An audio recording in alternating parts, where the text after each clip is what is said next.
Hello, hello, hello. We are live. Happy Monday. Hello, Monday. everybody. Yay. We are so excited to be hosting Becca Rich, the Holistic Time Coach, with us. And this is Becca Week. This is So Becca week. this is Becca week. Wait, was Becca week last week or this Oh, week? well, technically What? it was last week. This is It's true. all the same week, though. Yeah, There's no week. There's no it's week. Monday to Monday, so I'm going with that, right? So we had Becca's masterclass launch in confidencerecabaret.com, which was all about how to understand and align time and values and just really make the most of our time. Mm. And then we had our podcast. So that was Monday. On Wednesday, we had the podcast launch. So you can check that out on anywhere you get your podcasts on Confidence Through Cabaret. And also, you should be able to find it on confidencethroughcabaret.com as well, because it's linked there as well. And then we wanted to spend some time with coffee in the community, because this month is all about renewing your focus, and relationships and renewal Yeah. is our monthly theme. And so what better way to do that than to chat with Becca and just get to know about our relationship with time. I'm Yes. so Ooh. excited. Yes, I'm so excited. I love your So, theme of the month too, by the way. It's a great theme. Oh, thank thank you. We were you. really excited about this one, especially with the release of your masterclass, because I mean, some of the stuff that you were talking about during that masterclass when we first recorded it, I'm still doing. So, I really appreciated it. I think it was a really great, especially like the have done list, and things like that. And just kind of, I really, the masterclass itself, I thought was just really interesting and insightful, because there's so much pressure to be on like the hustle and to be, doing this and doing that and to never stop and to, and there's all of this pressure to kind of to do all of the things and be all of the places. And, that leaves you kind of high and dry a lot of the time. So I really appreciated you kind of coming in and sort of being like, no, here's how you find a balance with that. How did you come into that? How did you get into that work?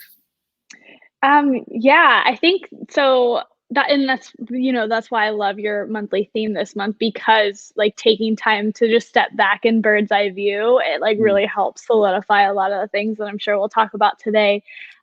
So I got into this mainly because I grew up with the impacts of missing parents who worked all of the time. My dad was an entrepreneur, and I very much so learned how to put my worth and my productivity and my achievements and never to stop and all that stuff. And so I think that that's sort of like background. Mm. And then when I became an engineer and burned myself out and went down that whole path, I was like, I don't want to live my life this way. And so, 8 years later, I've really learned a lot about myself, and just learning how to detach my worth from my productivity and shift my mindset around time and feel enough. And it's been a hard and beautiful and wild journey, and I'm grateful to help people go through a similar journey. Everyone has a unique journey, and that is the beautiful thing about what I do is I help people uniquely manage their time.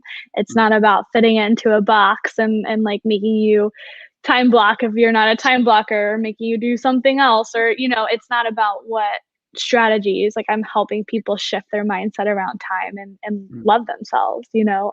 I think of time management as radical self-love. So Oh, I love that.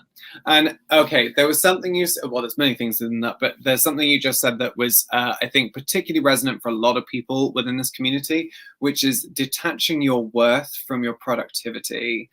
So can you explain a little bit about that? Because I think there's a lot of people who've started to twig that with the lockdowns that have been kind of going on in the last year, but that's a big one.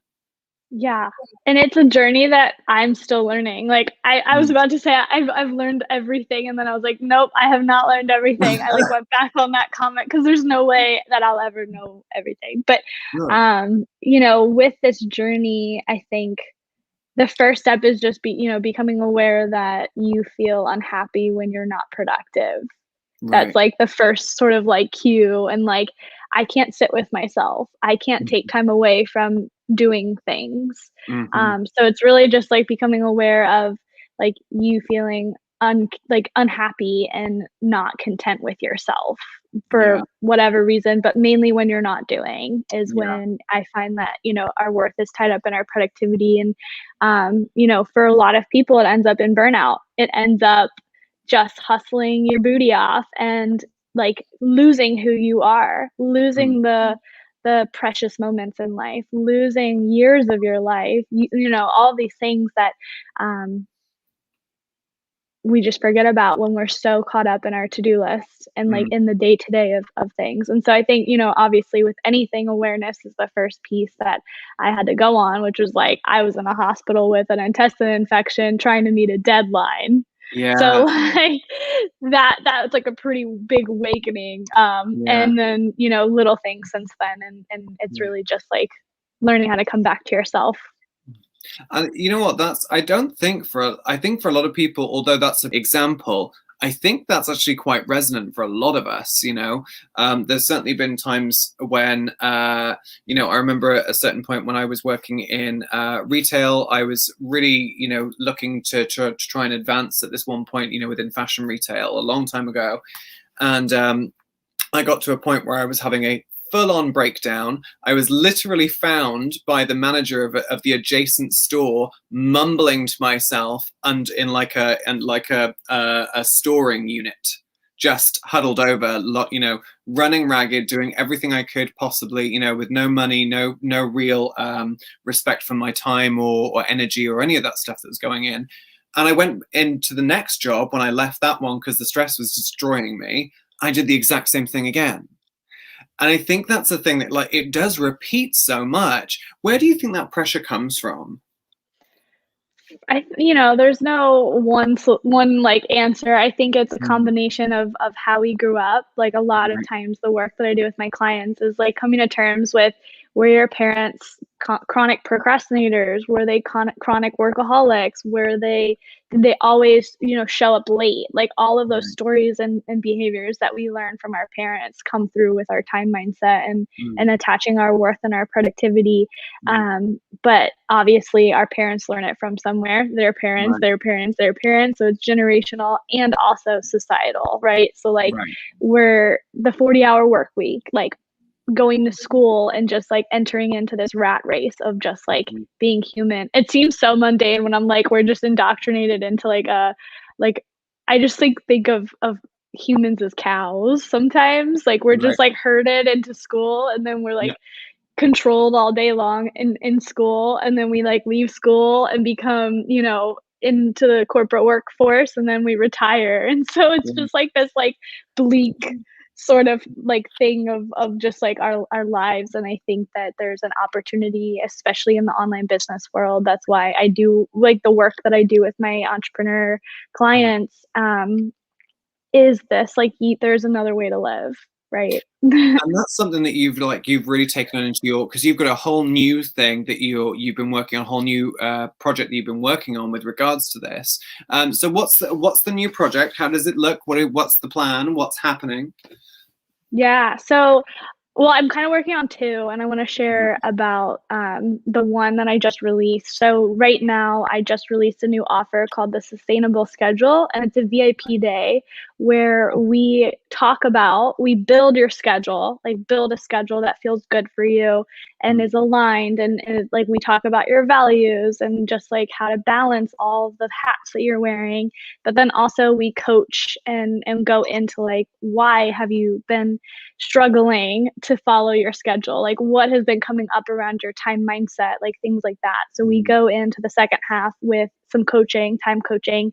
And then also another little piece that I'm adding to it is adding, if someone wants to, their astrology and human design. So using all of that information to help them build a holistic schedule for them. And Right. it's so fun. It's like, I love it. I love that. That's so cool. So you build a whole holistic schedule for them. So you take them right down through it.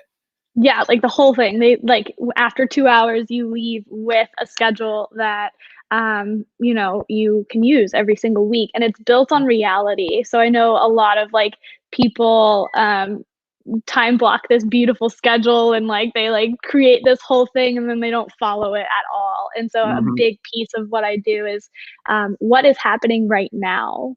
Like Right.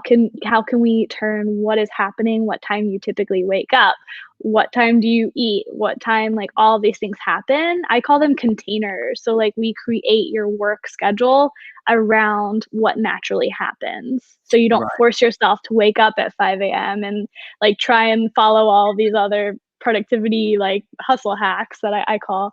So yeah, it's really just like getting to the center of how to spend your time in the way that is most aligned and radically self-loving. Right, right. And that's incredible. I love your approach to this sort of stuff because I think there's any number of us, who have now experienced this thing of like hustle culture, and like I've definitely paid into it myself any number of times, it's part of the thrill of it. I think, there's an adrenaline rush like tied into that, surely, because, it's this whole thing of like, I've got to do this thing and I'm on it and I've got this project and I've got this project and I've got this project. And you're like, when do you sleep? Never. Right, right. And we're given badges of honor for, working 10-hour days. And I just, there's a whole wave of people who want to not work all the time, who Yeah. want to create more space, who want that. Like my new thing is like giving people time to be human, right? Right, That's like my message is time to be human. right. And we all need that. We all need Yeah. to find a way to be human, right? Whatever we Yeah. end up doing with our time, it's finding time for ourselves, Yeah. So would there be, say for instance, you've got someone with you now who's like they've just gone to that point where they realize that there's something that's not working for them. It could be that they're constantly getting ill from stress, or it could be that they're just super tired all the damn time, or that they never get to see their kids or any of that. Once someone has that realization, is there something you would suggest for them to do, like just first off to kind of give them either to get them to that point or to give them a bit of clarity about what their next step could be? I mean, with any coach, I think the most important things are just powerful questions, right? So, like, once you get that awareness, you ask powerful questions and listen and hold space for that person and for them to create insights and create awareness and figure out like what action steps they need to take themselves, right? Like a lot of there's a controversial thing about like what coaches are and what consultants are and what whatever, but for me, being a holistic time coach, like I am coaching people, which means I don't have your answers. Your answers are inside of you. And so I help them unearth the answers or the action steps or the insights that they need to have. So Mm.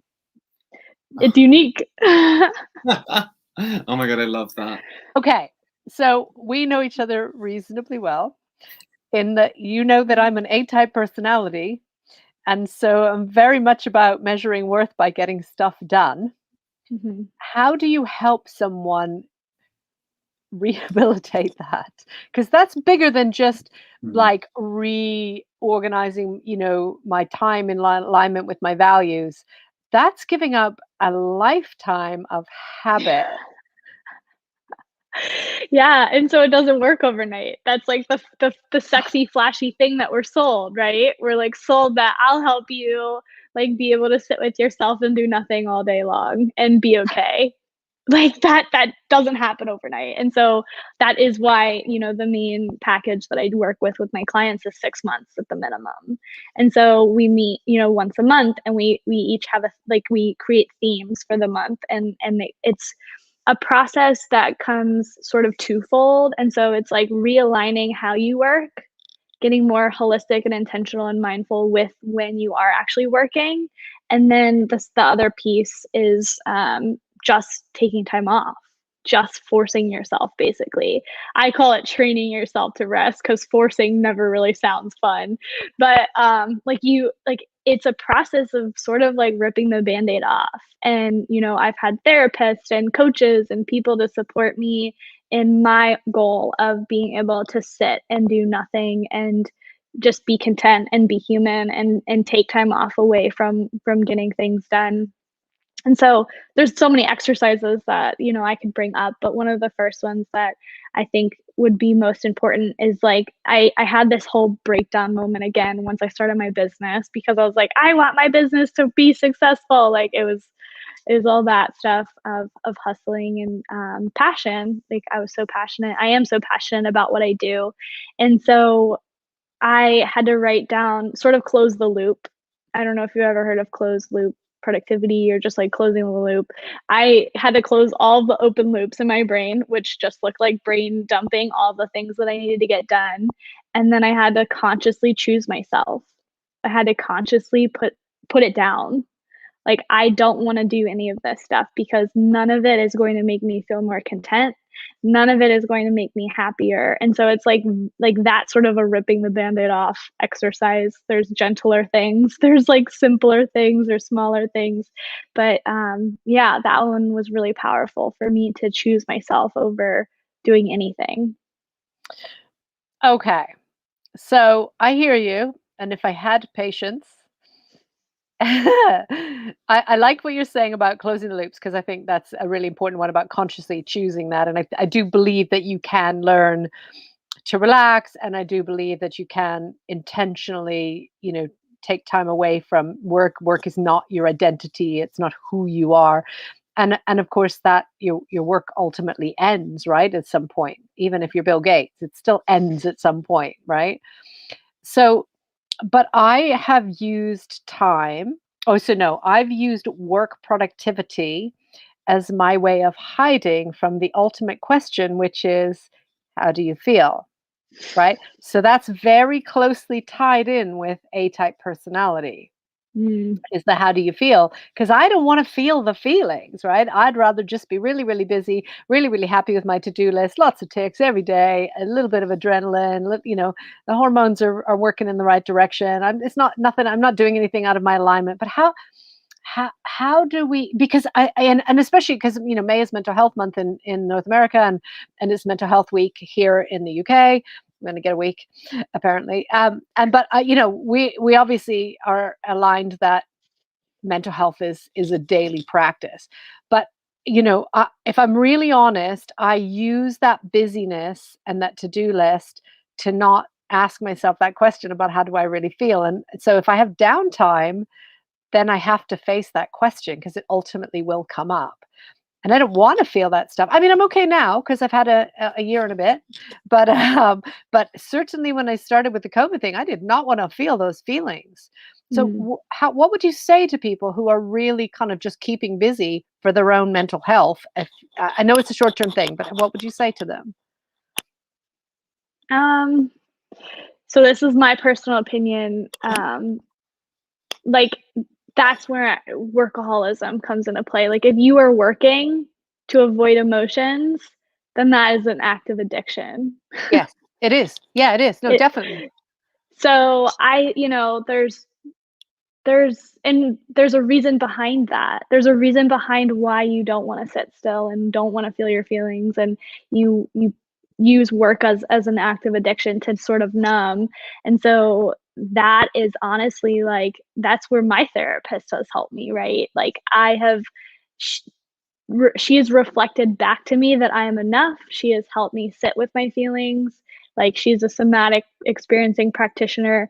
So like, I would recommend someone to also get a therapist as they're doing this time mindset work, because you're unlearning hundreds and thousands of years of like evolution mixed with systems of oppression. And like, Yeah. it's all here, and we're all numbing in some way, shape, or form. And so yes, like, work is a form of like mental stability. And I agree, it's a way to stay sane, but then also it's a way to numb. And so it's really just like figuring out, what are you numbing from? What are you like, what is so scary about feeling feelings? And this, like I said, this is where I'm at in my journey.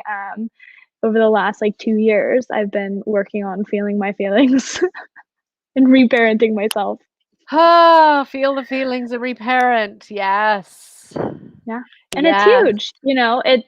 It's hard to um spend your time like completely in alignment with your true self, because our true selves aren't always here. They're Yeah. sometimes hidden, a lot of times, especially when we're working. So Yeah, absolutely. And then ultimately work ends, just like being a full-time parent ends, just like any of these labels, or whatever you want to call them, that we give ourselves, they ultimately end. I mean, that's the ideal, right? Is that you make it to the point where your work ends, right? Like you're supposed to age, and your children are supposed to grow up and become independent, and your work is supposed to stop, and all of those things. But I mean, we've seen previous generations where they don't live that long after retirement because they didn't make time for any other hobbies to be able to invest time in. And that's yeah. tragic, isn't it? Because all they're looking forward to is, or they think they're looking forward to, is retirement. And then, of course, they're not, Yeah.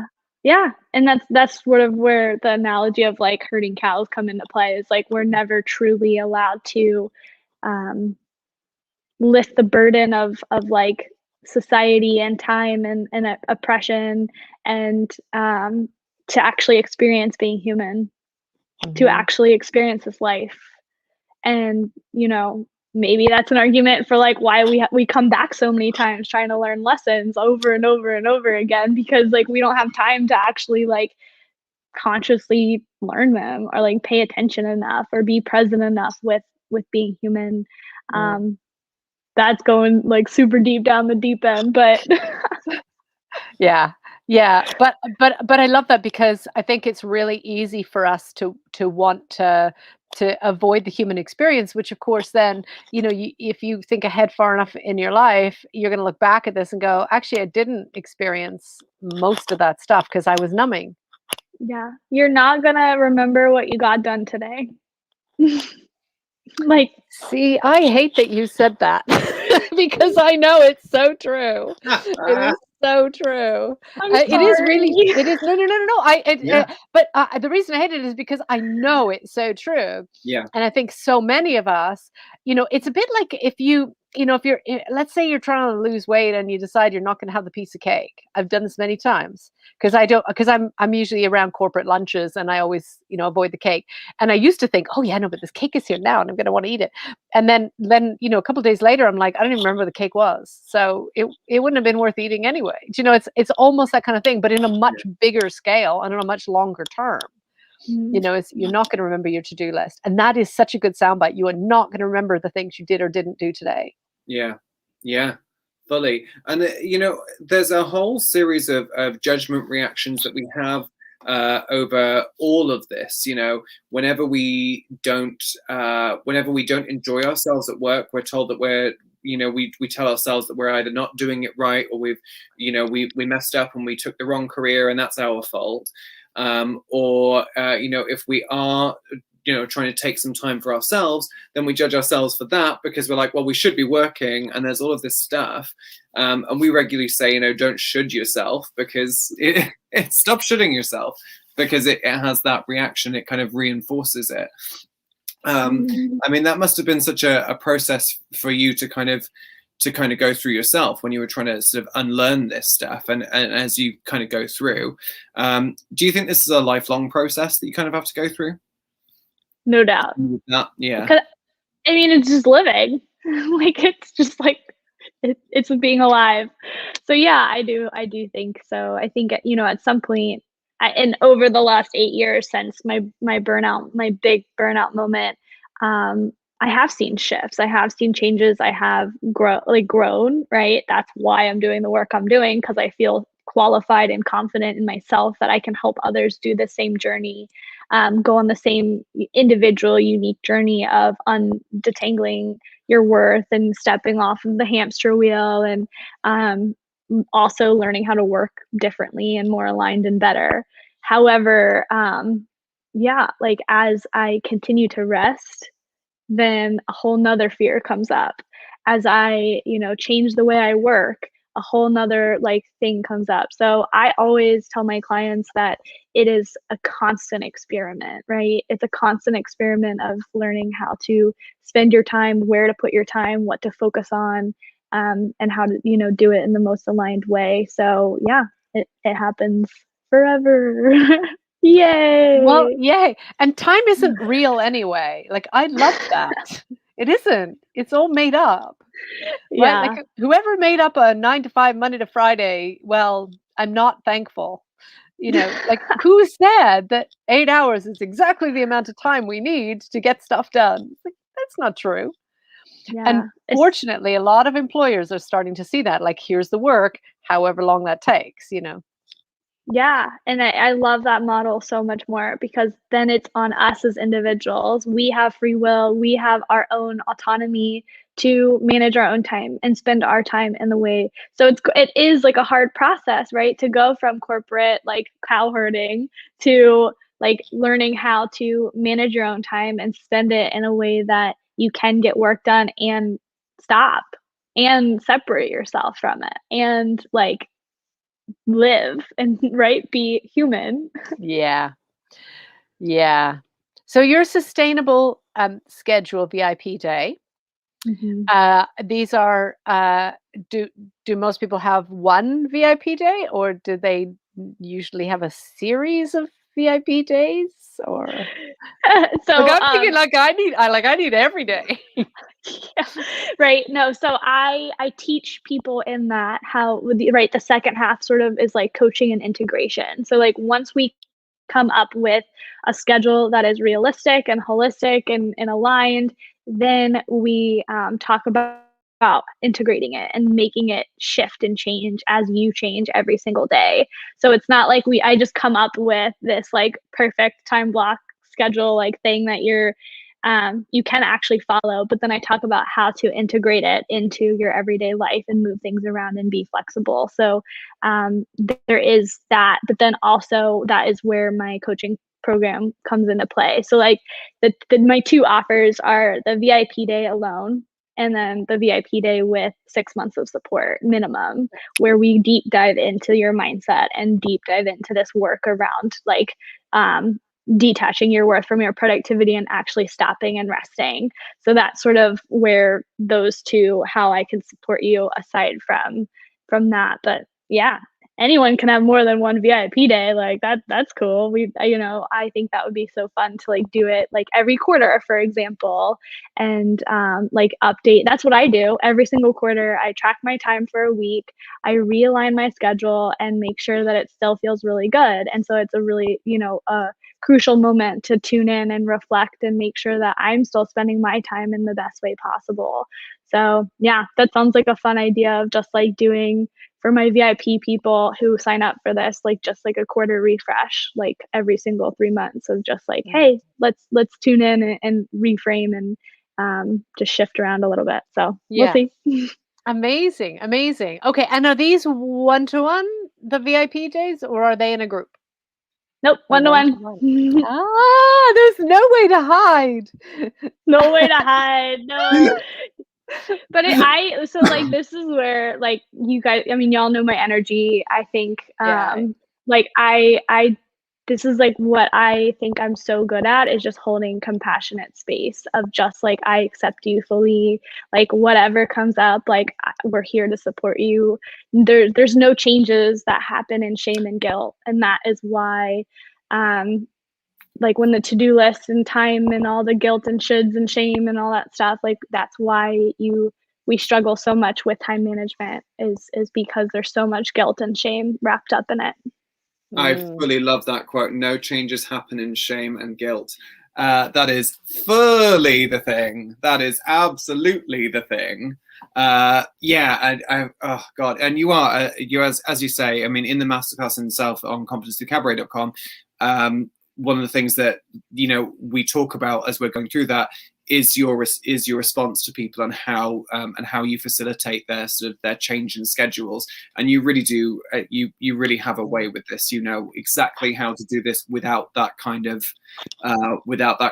pressure that a lot of people really can put onto people when it comes to like time management and stuff. You know how to facilitate that in a really like open and compassionate way, because you come from a place of compassion with this, right? You do. Yeah, and just all of the learnings that I've done around my trainings and learnings and education, it's always been like and there's so much science now that has been coming out of just like positive reinforcement is the way to is the way to change and make any shifts that you want to make in your life. Like when we negatively reinforce ourselves, that is what causes procrastination. That is what causes us to delay living the life that we want to live. Yeah, procrastination is a whole other thing. Wow. This week in my business is procrastination week. So if you want to come over and get like holistic and compassionate advice and strategies on procrastination, let me know. Okay, so where's your group? Where can people go? So I'm just putting this on, it's like I do weekly themes on my Instagram account. So come over to my Instagram, the Holistic Time Coach, if you want some info and strategies and coaching questions and insights and awareness around procrastination. Yeah, beautiful, beautiful, beautiful. I'm following you already. Yeah. Also, I mean, yay! And also, I mean, we did such a fun. It was really interesting. We did a clubhouse last week or the week before, and we were talking about time and gender and other man-made constructs. And I insisted it was man-made because patriarchy. But actually, people were more interested in talking about time and that connection with, shame and guilt and getting things done and that kind of culture.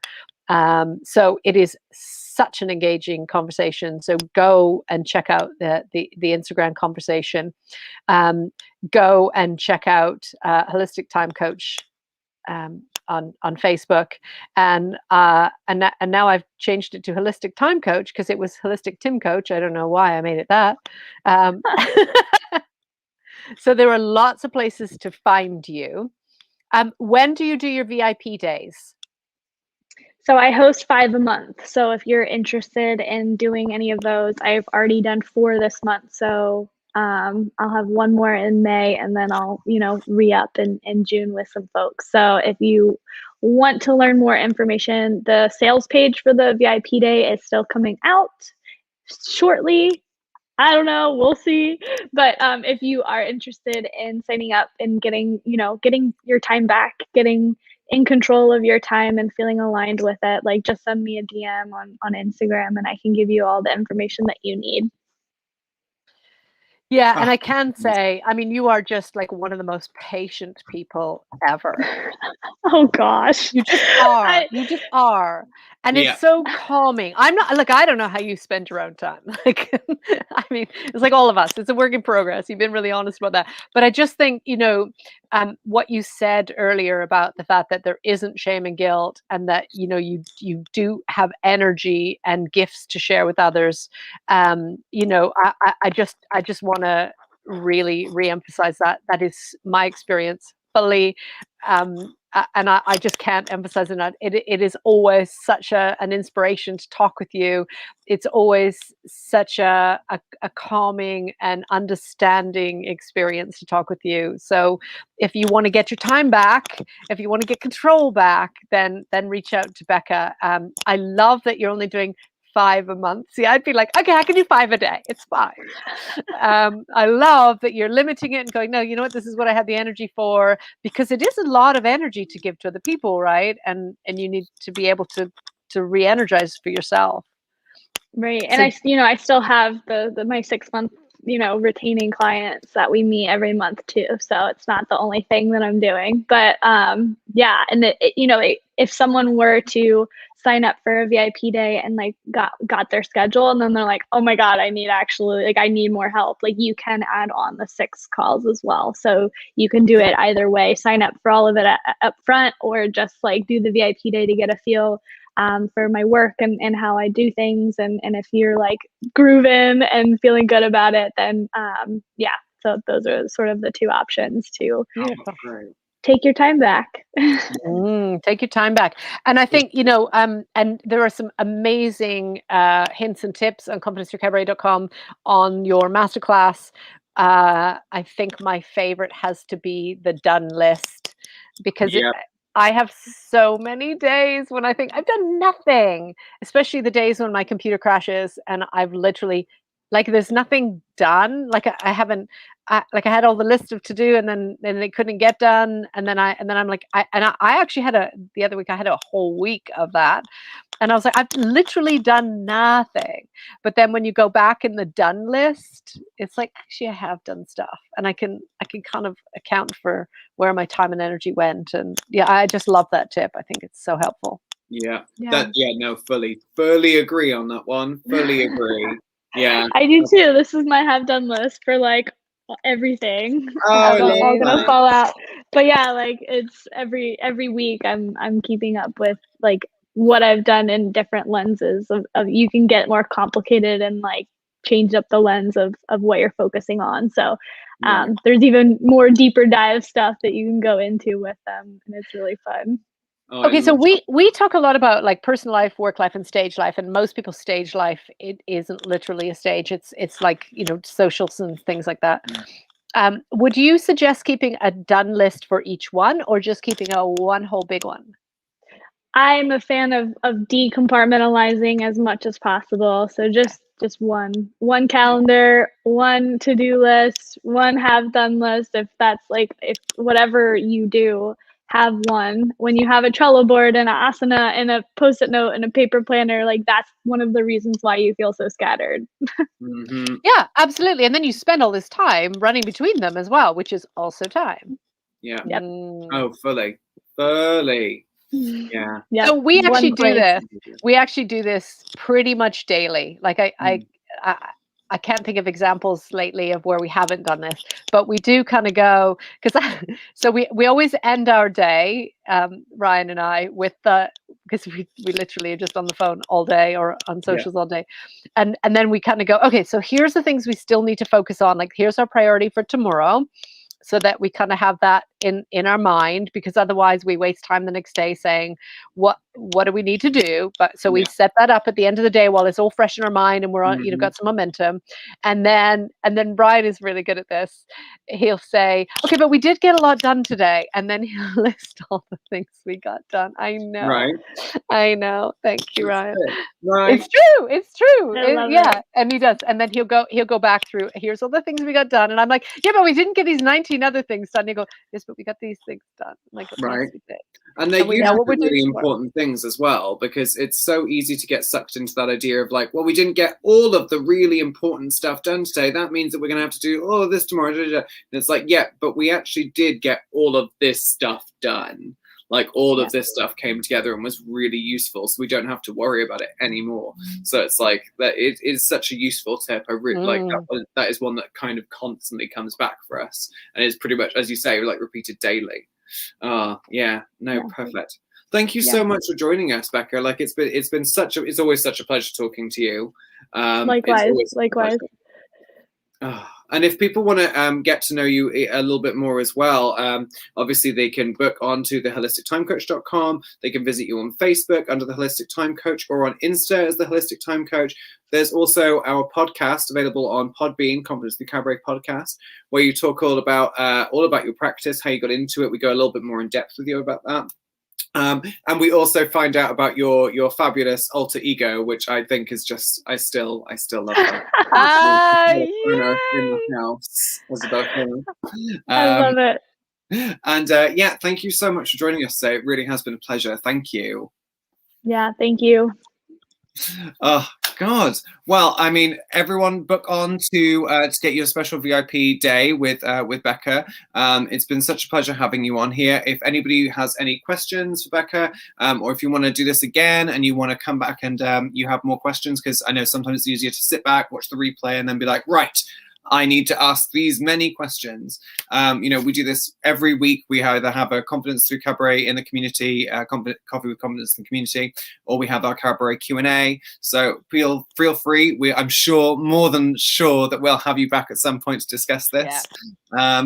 And so thank you so much. Thank you. Yeah, thank you, Ryan. Thank you, Heather. I'm so glad to be in your community. We love having you here. Yeah, we do. We really love having you here, and we've been so excited about Becca Week. Yes, we really have. We enjoy Becca Week. We get as much of a kick out of Becca Week as I think you do. Yes, I love it. Amazing. Thank you, everyone. If you have any questions, reach out to Becca or add your questions or comments or thoughts in the comments below this, wherever you're getting this from, and we will reply and do get in touch with Becca if you want to talk any further or pick up any tips on Instagram. Make sure you follow her. So this has been Confidence to Cabaret. Mm-hmm. And do you want to take it away? Me? Yes, you take it away. Oh, well, this has been Confidence to Cabaret. This is Coffee in the Community. This is Relationships and Renewal Month. My name is Heather. I'm Ryan. I'm Becca. Otherwise known as Isabella Kronos. Yes, you are. Yes, you are. Check out the podcast with Becca. We are reminding you that it is your body, your world, and your stage.